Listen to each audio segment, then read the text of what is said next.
നിയമസഭാ തെരഞ്ഞെടുപ്പ് ഫലം വിലയിരുത്താൻ CPI കേന്ദ്ര സെക്രട്ടേറിയറ്റ് യോഗം ഡൽഹിയിൽ തുടങ്ങി. പ്രതിപക്ഷ നേതാവ് ആരെന്നതിൽ ഞായറാഴ്ച ചേരുന്ന CPIM പോളിറ്റ് ബ്യൂറോ യോഗത്തിൽ ചർച്ചയുണ്ടാകും.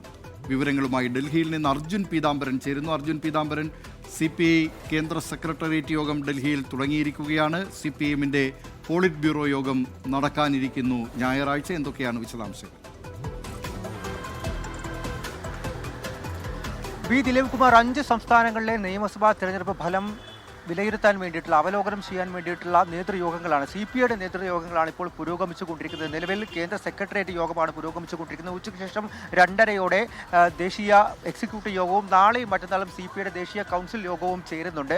ആ ഒരു വേളയിൽ തന്നെയാണ് ഇപ്പോൾ കേരളത്തിലെ തോൽവിക്ക് വലിയ തോതിൽ CPIMന്റെ നിലപാടുകൾ കാരണമായിട്ടുണ്ട് എന്നുള്ള ഒരു വിമർശനം ഉയർത്തിക്കൊണ്ട് കേരളത്തിൽ നിന്നുള്ള അംഗങ്ങൾ രംഗത്തെത്തിയിരിക്കുന്നത്. പ്രധാനമായിട്ടും അവർ എടുത്തു പറയുന്ന കാര്യങ്ങളുണ്ട്. ആശാവർക്കർമാരുടെ സമരം, അതുപോലെ തന്നെ PMC ഉൾപ്പെടെയുള്ള കാര്യങ്ങളിൽ ഇടതു മുന്നണിയിലെ മറ്റ് ഘടകകക്ഷികളെ വിശ്വാസത്തിലെടുക്കാതെ CPM മുന്നോട്ട് പോയി എന്നുള്ള കാര്യം, അതുപോലെ തന്നെ ഇടതുപക്ഷ രാഷ്ട്രീയത്തിൽ നിന്നും നയങ്ങളിൽ നിന്നും വ്യതിചലിച്ചു പോയി, ഇതെല്ലാം തന്നെ കനത്ത തിരിച്ചടിക്ക് കാരണമായിട്ടുണ്ട് എന്നുള്ളൊരു വിമർശനം കൂടിയാണ് CPI ഇപ്പോൾ ഉന്നയിക്കുന്നത്. ഇതിനടക്കം തിരുത്തൽ നടപടികൾ വേണം. CPIയിലും വലിയ തോതിൽ തിരുത്തൽ നടപടികൾ ഉണ്ടാകും. അത് ഓരോ ജില്ലാ തലത്തിൽ നിന്നും ഉണ്ടാകുമെന്നുള്ള കാര്യം, അതിനോടൊപ്പം തന്നെ കേരളത്തിലെയും മറ്റ് സംസ്ഥാനങ്ങളിലെയും ഈ ഫലം അവലോകനം ചെയ്യുക എന്നുള്ളതാണ്. അതിൽ തന്നെ കേരളത്തിലാണ് ഏറ്റവും കൂടുതൽ പാർട്ടിക്ക് പ്രതീക്ഷയുണ്ടായിരുന്നത്. അതുകൊണ്ട് തന്നെ അത് വലിയ രീതിയിൽ അത് അവലോകനം ചെയ്യുന്നുണ്ട്. ഒപ്പം തന്നെ തിരുത്തൽ നടപടികൾ വേണ്ടത് ഏത് തരത്തിലാണ്, ഭാവി നടപടികൾ എങ്ങനെ വേണം എന്നുള്ള കാര്യങ്ങളൊക്കെ തീരുമാനിക്കുകയും ചെയ്യുന്നുണ്ട്. അതിൽ ഏറ്റവും പ്രധാനമായിട്ടും ഇപ്പോൾ ഈ പ്രതിപക്ഷ നേതാവിൻ്റെ കാര്യത്തിൽ നേരത്തെയും CPIയിൽ നിന്നും CPMൽ നിന്നും നിരവധി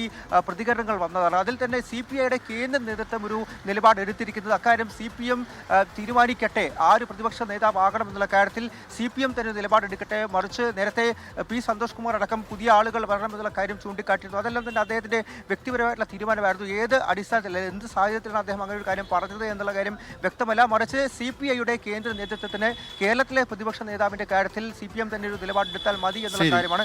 എന്നാൽ CPIക്ക് പ്രതിപക്ഷ ഉപനേതാവ് വേണമെന്നുള്ള കാര്യം കൂടി ഇപ്പോൾ വിനോയ് വിശ്വം വ്യക്തമാക്കുന്നുമുണ്ട്. നാളെ രാത്രിയാണ് പിണറായി വിജയനും അതുപോലെ തന്നെ MV ഗോവിന്ദനും ഡൽഹിയിലേക്ക് എത്തുന്നത്. ഞായറാഴ്ചയും തിങ്കളാഴ്ചയും PB യോഗങ്ങൾ ഡൽഹിയിൽ ചേരും. ദിലീപ് കുമാർ.